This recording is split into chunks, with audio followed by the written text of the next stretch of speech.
Mother's Day, 2008, I had to call the sheriff and have my mom forcibly removed from my property. 3 years prior to this, my mom had an injury at work and was on a workers' comp claim. So I helped her with all of that. And she fired attorneys. I did all this stuff on my own and I got her a settlement. I also got her Social Security disability, which is very hard to get. I filed an appeal and I won it. Literally, this is what attorneys do. It took me 3 years to do this for her. Let me tell you, it was a lot of work. I had to get every piece of medical evidence, all kinds of everything for 3 years and go to a full appeal.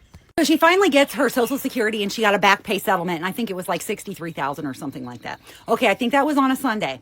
By Tuesday, she had come over and she had bought herself a car and she said, we were getting a new car. And she said, how about I buy it and you pay me payments, which I knew right there. Bad decision. Bad.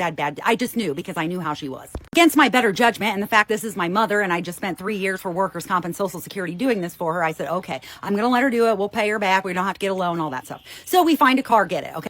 I had gotten a call in the middle of the night from a friend of mine who's seen her getting arrested at Myers for shoplifting. And I thought, well, that's really odd because she has $63,000 in the bank. So what's she shoplifting?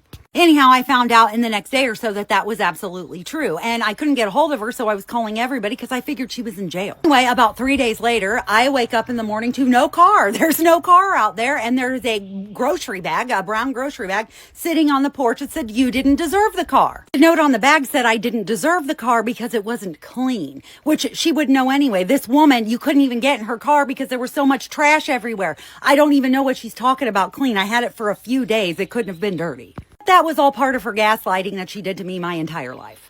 So we were out of car, but I just knew that that was a bad decision, that I should have never let her do that because it wasn't going to turn out well.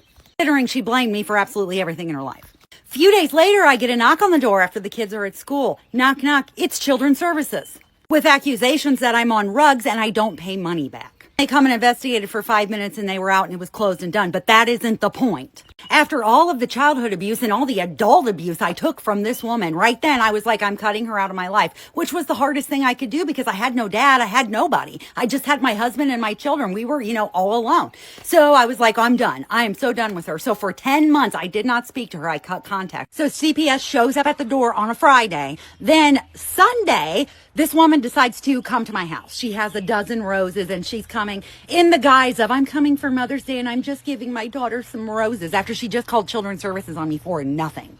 She comes to the door and she will not leave. She's just banging on the door. The kids are inside crying because their grandma's standing out there. That's the only grandma that they know. And they were small and unaware of what was really going on. And my mom told them, come out here. It's your mama. It's your mama. Don't listen to her.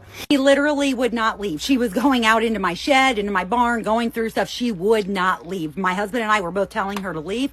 We had to call the police. Then my landlord came. She was in there talking to him and doing the whole victim thing. All I'm doing is giving her a Mother's Day present. She treats me like this. Ridiculous. It's so narcissistic. So finally she left with the police assistance. She left and it was 10 months since I spoke to her again. One day I come home and there's all these gifts on the porch. I mean, my whole porch is filled with gifts for myself and my kids and all this stuff. Of course it was from my mom and this I'm so sorry letter and all this baloney.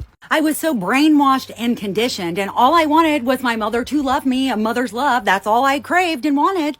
So unfortunately, I let her back in my life, and that was the worst decision I have ever made. Let her back into my life on a Friday. By Monday morning, a family member was in rehab. She stated that her debit cards were stolen and all of her prescription medicine, which every month she reported stolen prescription medicine every single month. Then I find out she only tried to get back in contact with me because she needed my help. Not only did she have the Myers case, which was a pair of $14 shoes. So you have $63,000 and you steal $14 shoes. Makes a whole lot of sense. And she had also done it with my best friend and she tended to do that. Anybody I was friends with, she would steal them because she's narcissistic. So not only was there a Myers case, but there also was a Walmart case for a lot of money and she had several charges in them. And she wanted me to go tell the court that she was mentally unwell and mentally unstable like I had done her whole entire life and try to save her out of this one and pay for the stuff that she needed paid for and all the fines because all her money that I had just spent 3 years winning her was totally gone in 10 months. She also was being evicted from her HUD housing. If you know anything about HUD housing, if you get evicted, it's never again can you get HUD housing again. People on disability and Social Security, that's a very big deal. She hadn't told HUD Housing about any of the money that she'd gotten in the last 5 years, so that was a problem, and they wanted it all back in the rent that she hadn't paid. So they evicted her. I got her a new HUD Housing in another town. I got her, that would have been the last one she would ever get because we literally slid under the rug. She didn't miss me. She didn't care about me. She just had things that I needed to take care of for her.